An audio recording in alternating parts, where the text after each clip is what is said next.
यस्तो भयो मेरो सुँगुरको मासु हेर्नुहोस् है त यस्तो दामी भयो यस्तो दामी यस्तो मिठो भयो अन्तखेरि मैले पानी ल्याएर पकाएँ बिचमा पल्टाउँदै पकाएँ लास्टमा चाहिँ मैले अलिकति सोया सस पनि हालेँ हेर्नुहोस् है यस्तो दामी भयो कि तेल नहालिकन पकाएको एकदम आमाले खानु भइसक्यो आमा कस्तो भएछ एकदम मिठो दामी मैले यति खाइदिएँ आमाले त खानुभयो भोक लाग्यो होला बुढी मान्छेलाई भनेर खाना दिइहालेँ अब हामी खानुपर्ने छ हो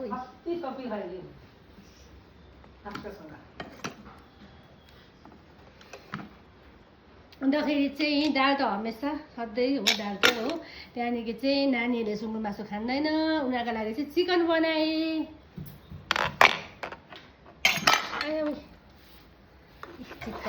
चिकन दामी भएको छ चिकन पनि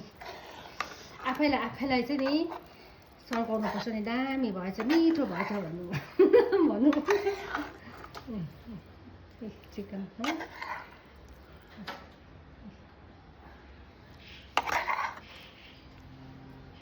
अन्त काँक्राको अचार तपाईँहरूलाई हेर्नु हुनेहरूलाई चाहिँ नि वाक्कै भइसक्यो होला कि हामी खानेलाई वाक्कै भएकै छैन अन्त यहाँ चाहिँ साग लेकको साग कुब्बुकको साग हो यो चाहिँ कुब्बुकको साग हो मेरो आनाले दिएको तल मेरो घरमा बस्नुहुने आनाले कुब्बुकको आनाले दिनुभएको मिठो हुँदो रहेछ यो साग हुन्छ बाई बाई मेरो यस्तो ठुटे भिडियोलाई मेरो ऱ्यान्डम भिडियोलाई तपाईँले हेरिदिनु हुँदैछ तपाईँले मन पराइदिनु हुँदैछ धेरै धन्यवाद अनि मेरोबाट धेरै माया भन्दै म अर्को नयाँ भिडियोमा आउने छु बाई बाई